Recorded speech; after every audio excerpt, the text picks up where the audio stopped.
अस्सलाम वालेकुम प्यारे बच्चों। आज हम पढ़ेंगे रियाजी जमात तीसरी। हमारे सबक का नाम है अददों का इल्म।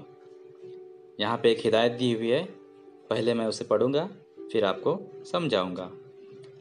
मंदरजैल जद्दोल में 1 से 10 अददों के चौकोनों में लाल रंग, 11 से 20 अददों के चौकोनों में हरा रंग, इसी तरह मुख्तलिफ रंगों का इस्तेमाल करके तमाम चौकोनों में रंग भरो।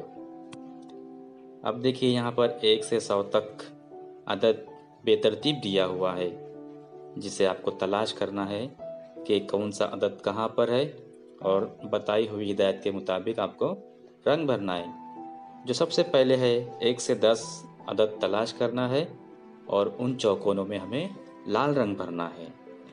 तो चलिए देखते हैं 1 से 10 तक अदद कहाँ कहाँ है और उस चौकोनों में रंग भरना है। अब सबसे पहले देखिए 1 यहाँ पर है, आपको इसमें पूरे चौकोन में लाल रंग भरना है।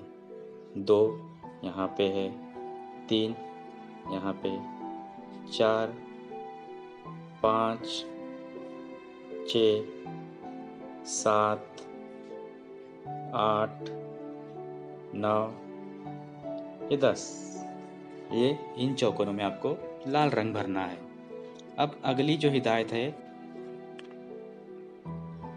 11 से 20 अददों में आपको हरा रंग भरना है। तो चलिए देखते हैं 11 से 20 अदद कहाँ कहाँ है। देखिए 11, 12, 13 हो गया, ये 14, 15, 16, 17, ये 18, ये 19 और ये 20।